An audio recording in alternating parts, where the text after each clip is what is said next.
রাজধানী ঢাকার ব্যস্ততম কোনো এক সড়কে দুজন মানুষের মধ্যে চলছে তুমুল বাগযুদ্ধ।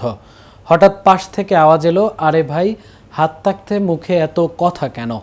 হাত থাকতে মুখে এত কথা কেন? মায়ের উপর কোনো ওষুধ নাই। দেশের অলিতে গলিতে এই লাইনগুলো এখন শোনা যায় অহরহ।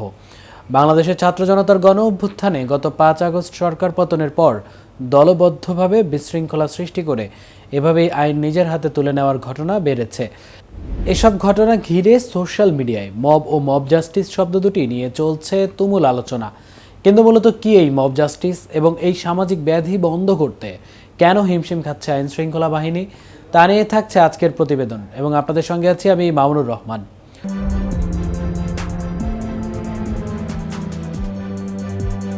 সংঘবদ্ধ কিছু মানুষের নিজের হাতে আইন তুলে নেওয়ার প্রবণতাকে অপরাধ বিজ্ঞানের ভাষায় মব জাস্টিস বলা হয়ে থাকে।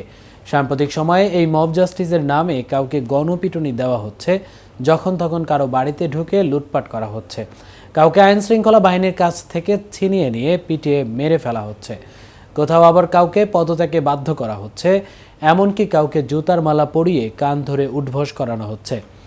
বেড়েছে দলবদ্ধ হয়ে বিচার বহির্ভূত কাউকে হত্যা করার ঘটনাও।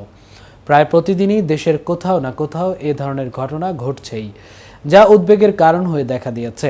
মব জাস্টিসের শিকার হচ্ছেন রাজনীতিবিদ, পুলিশ, শিক্ষক, আইনজীবী, চিকিৎসক থেকে শুরু করে চোর, ডাকাত, ছিনতাইকারী সহ নানা শ্রেণী পেশার মানুষ। বিদ্যমান পরিস্থিতিতে সর্বত্র এক ধরনের ভীতিকর পরিস্থিতির সৃষ্টি হয়েছে। বাংলাদেশে এভাবে আইন নিজের হাতে তুলে নেওয়ার প্রবণতা আগেও দেখা গেছে, তবে সেটা কথিত চোর ডাকাতকে পিটুনি দেওয়ার মধ্যে সীমাবদ্ধ ছিল। কিন্তু এবার পুলিশ, শিক্ষক, বিশ্ববিদ্যালয়ের উপাচার্য সহ বিভিন্ন প্রতিষ্ঠানের প্রধান বা কর্মকর্তাদের জোর করে পদত্যাগে বাধ্য করা, মারধর করে তাড়িয়ে দেওয়া, আদালত এলাকায় আসামিদের উপর হামলা, আবার কোথাও কোথাও পিটিয়ে কুপিয়ে হত্যার মতো ঘটনাও ঘটছে। এছাড়াও হামলা এবং ভাঙচুর হয়েছে ভাস্কর্য, মাজার, স্থাপনা ও শিল্প কারখানায়।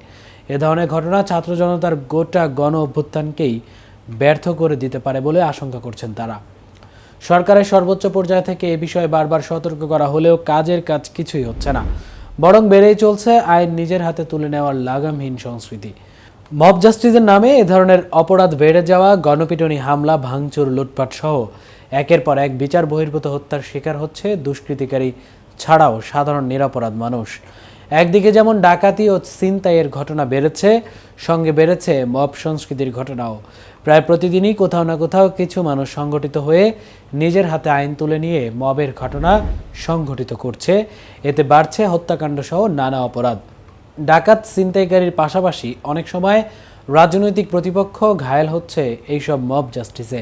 ফলে উদ্বেগ ছড়াচ্ছে নাগরিক সমাজে। মূলত সমাজে নৈতিকতা চর্চা বৃদ্ধি, সহনশীলতার চর্চা, যুক্তিভিত্তিক সমাজ প্রতিষ্ঠা, প্রান্তিক জনগণের মত প্রকাশের সুযোগ সৃষ্টি এবং আইনের যথাযথ প্রয়োগ পারে মব জাস্টিসের নামের এই উন্মত্ততাকে চিরতরে বিসর্জন দিতে। আজ এ পর্যন্তই। এতক্ষণ কিটিভির সাথে থাকার জন্য ধন্যবাদ।